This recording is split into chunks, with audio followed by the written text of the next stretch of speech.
What's going on, guys? ESG here with a new FPL video. In today's video I'm going to be going through some of the best cheap assets that you can be looking to go for to get into your FPL teams for this season. As always, if you do enjoy the video, make sure to hit that like button and please subscribe if you are new. And with that being said, let's get into it. So the first player that I'm going to be looking at is João Pedro. He's coming in at 5.5 million this season and he's a forward. So for a cheap forward, it's really good value for money. Looking at his stats from last season, he got 9 goals and 3 assists, but he only started 19 games. And I think this season, I know that they're under a new manager, but I can't see his game time changing too much. And I actually think he'll get more game time than last season. It is worth noting that he's not travelled with Brighton for the pre-season tour in Asia because of an injury, so that is one to keep an eye on, as he may not be fully fit to start the season. But if he is, he's definitely an asset to be looking at getting in. He's going to be taking penalties because I can't see that changing. Last season he was on penalties. This season it'll probably be the same.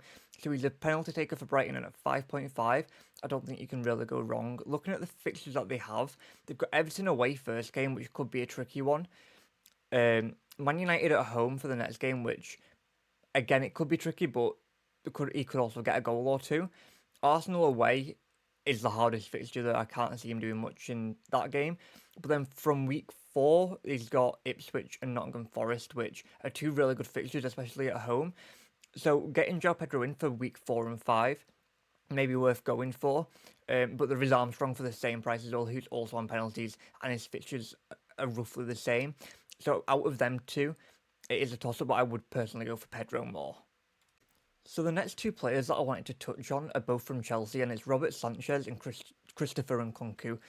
So I'm going to start off with Sanchez. He's coming in at 4.5, which is really good value for a goalkeeper. There's a lot of 4.5 keepers, but I feel like with Sanchez's run of fixtures, he is the one to be looking at.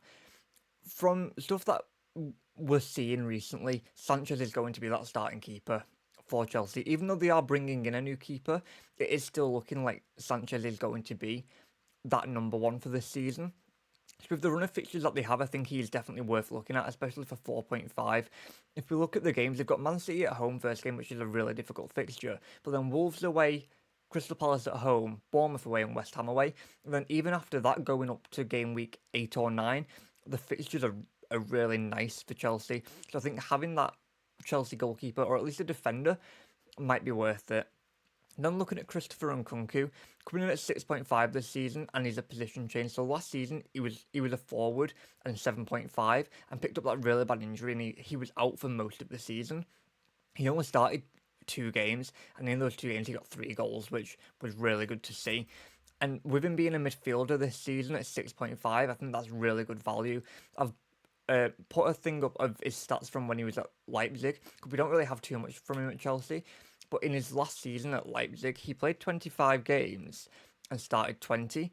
In those 20 games, he got 16 goals with an XG of 14.59, which is really good. He was on penalties for Leipzig, which he probably won't be for Chelsea because of Palmer. But with Nkunku, he does play as more of an attacking role. So being a midfielder, I do think it's great value because he will get quite a few goals and assists. So definitely want to be keeping an eye on. So the next player that I wanted to touch on briefly is Ben Johnson. He's just transferred from West Ham to Ipswich, and he's coming in at 4 million. With him going to Ipswich this season, I do think he's going to be a frequent starter in that right back role. And at 4 million, I think he's definitely one to be keeping an eye on in pre-season. He'll play more of a wing back, I think, so getting forward to get those assists could happen. And the run of fixtures isn't the worst. I know they have Liverpool and Man City to start out, but then they've got Fulham at home, Brighton away, and Southampton away. Southampton got promoted this season as well as Ipswich, so that could be an interesting game where they could potentially keep a clean sheet there. So for 4 million, if you want to go away from the curb instead of going for Harwood Bellis, like a lot of people are from Southampton, Ben Johnson could be that one to go for from Ipswich. But let me know your thoughts in the comments about that. So the next player that I'm going to take a look at is Morgan Gibbs-White. I know I touched on him a little bit in my last video, but I just think coming in at 6.5 million and the fixtures that Nottingham Forest do have, Gibbs-White is a really nice asset to be looking at, and he's very cheap. So if you look at the fixtures again, they've got Bournemouth at home for the first game, then Southampton away, Wolves at home, Liverpool away, which is a very tough fixture, but then Brighton away. I think Gibbs-White coming in at 6.5 is really nice for those fixtures. If If you look at his heat map, he's on every set piece, so he takes a lot of the corners, and he's on every free kick as well. So there is that to be looking at. I'm looking at his stats from last season. 35 starts, so he starts pretty much every game. He missed 3 last season. 5 goals, 12 assists, which is really nice. I expect him to replicate it, if not do better, this coming season. So definitely one that's on my radar, and he is currently in my starting draft, and I think I might be keeping him ready for game week 1. So up next, we do have a couple of Manchester United players, starting off with Lisandro Martinez. Martinez is coming in at 4.5 million this season, which is 0.5 million cheaper than Luke Shaw and the other Manchester United defenders. And I think Martinez is probably guaranteed to start in that team, even though he did go to the final of the Copa America. I think he's going to start majority of games. As I've said, he's cheaper than some of the other Manchester United defenders, so definitely one to eye up. And I know that there are a lot of 4.5 million defenders this season, but with the run of fixtures that Man United do have, I think Martinez is one to be looking at. If you look at this fixture again, they've got Fulham at home to start, then Brighton away. Liverpool is that third game week fixture, which is a tough one. But then Southampton and Palace away, which look really nice. So Martinez is definitely on my radar to potentially bring in after that Liverpool game, ready for that Southampton game. The other player is Marcus Rashford, coming in at 7 million. I know that's a bit on, is a mid-range and not too cheap, but last season he was 9 million, and coming down to 7 million this season, I think he's definitely one to look at. He got 26 starts last season, but only 7 goals and 3 assists. If he can learn to pass the ball, I think he can get a lot more assists. But I do think that Garnacho being there as well will limit his game time a little bit. So I'm only touching on Rashford just because of his price coming down, but he's not one that I'm looking at personally to bring into my draft. But if you do want a bit more of an expensive United asset, he's cheaper than Bruno Fernandes and he's a little more expensive than Garnacho. So definitely one to be looking at. So the next player that I wanted to look at is Eze. I know I touched on him in my last video like I did with Gibbs White, but I think Eze is that player this season, coming in at 7 million, that is a really nice asset. The fixtures that Palace have are really favourable. They've got Brentford away, West Ham at home, Chelsea away, which is tough, but then Leicester at home. And with Elise leaving Crystal Palace, Eze will be on a lot more set pieces this season, in my opinion. I think he'll take majority of corners, quite a few free kicks, and with Mateta playing for the France Olympics squad, the final for that is only the 9th of August, which is a week before the season starts, so I don't think Mateta will be ready to start the season. So I think Eze could potentially be on penalties, if not definitely on free kicks from outside the area, and can get a lot of goals. If you look at his stats from last season, 24 starts, 11 goals, 5 assists, I think that's really nice.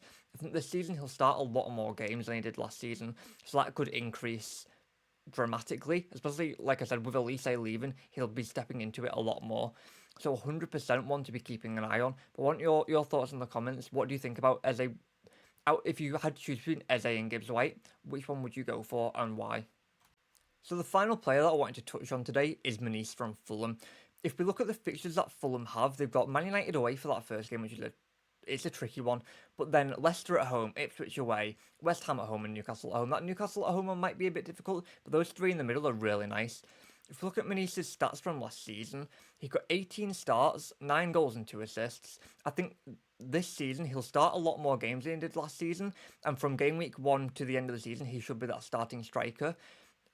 If he doesn't get an injury, which I'm hoping he doesn't. And coming in at 6 million, he's only 0.5 more than the likes of João Pedro and Armstrong.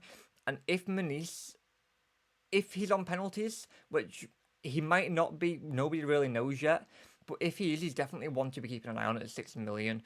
It will be worth taking a look in pre-season to see how he is playing and if he is that starting striker.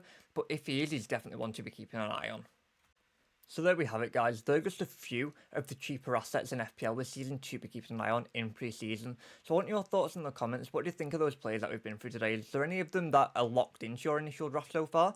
Or is there any that I've been through that you're thinking I might need to keep an eye on them to maybe bring them in because it would free up funds elsewhere? As always, if you did enjoy the video, make sure to hit that like button and subscribe if you are new. And until next time, thank you for watching.